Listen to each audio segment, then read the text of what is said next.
Salut tout le monde! Aujourd'hui, c'est la deuxième partie de comment faire ma salade de pâtes. Si c'est un YouTube bug ou whatever, la première vidéo, je faisais juste expliquer comment cuire les pâtes, mais c'est vraiment bien expliqué sur la boîte.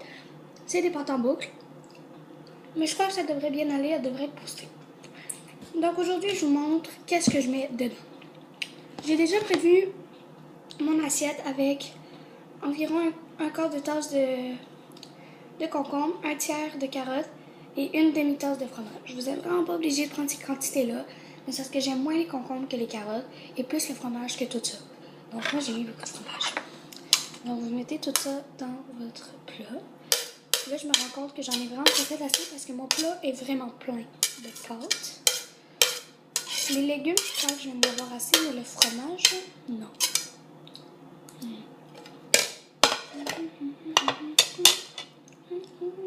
Là, j'ai déjà lavé les mains, donc je vais brasser avec mes mains. Pendant qu'il n'y a pas de sauce, ça va toujours bien pour commencer. Ouais, on voit que j'ai vraiment pas mis assez de fromage.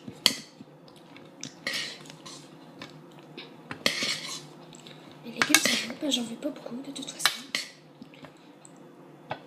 Mais il manque clairement le fromage. J'ai vraiment tout râpé, là, mais vous pouvez vraiment tout couper en cubes. Là, ça va être vraiment moins long. Ça me tentait juste de la faire un peu plus fancy pour la vidéo. Là, j'en avais plus, à moins que jamais regarder. Là, je vais re-regarder tantôt. Mais moi, je mets des olives. Donc, si vous aimez les olives, moi, je mets des olives d'habitude. Si vous aimez les olives, mettez-en. C'est vraiment bon là-dedans. Là, vous voyez à quel point j'en mets beaucoup de fromage parce que c'est bon. Ok, ça va l'exagération aussi.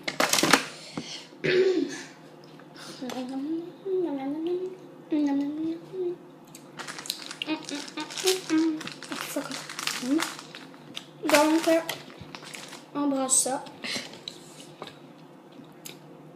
Là, les prochaines étapes, c'est ça, vous allez juste me voir manger tout le long de la vidéo. Bon. Prochaine étape, moi je mets toujours un petit peu d'ail. Puis je dis vraiment un petit peu, même si le plat est gros. Parce qu'il y en a aussi dans le pesto. Mais pas assez à mon goût. Donc je mets environ ça pour tout ça de pâte. Donc là, voilà.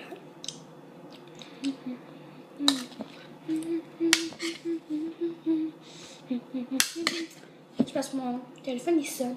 C'est comme la sonnerie d'une musique. Mais il est pas fort. Oh, elle a raconté. Elle a raccroché. On va passer par la mayo avant. Donc, gênez-vous pas pour en mettre parce que le plat, il est gros. C'est vraiment ce qui va créer votre sauce. Donc, ensuite, vous allez mettre du pesto. Là, j'ai pas assez bien brossé. Et quelques épices. Moi, je vais vous montrer ce que je mets. J'en mets juste 3, que d'habitude, à peu près tout le monde a chez eux. Bref.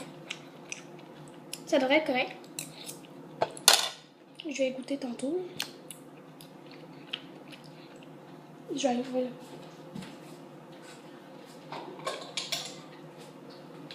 Voilà. Il m'en reste pas beaucoup. J'espère que je vais en avoir assez pour ma recette. Parce que moi, j'aime ça, là. Beaucoup de pesto. Là, je sais pas si je vais avoir assez de temps pour finir la vidéo, donc... Là, elle est vraiment pas finie. Il faut encore plus de pesto puis de mayo. Mais, mettez... sel, poivre. Mettez-en beaucoup, là, parce que votre plat, il est quand même gros. Moi, je mets plus de poivre parce que j'aime beaucoup le poivre. C'est pas très piquant comme recette et j'aime quand même le piquant.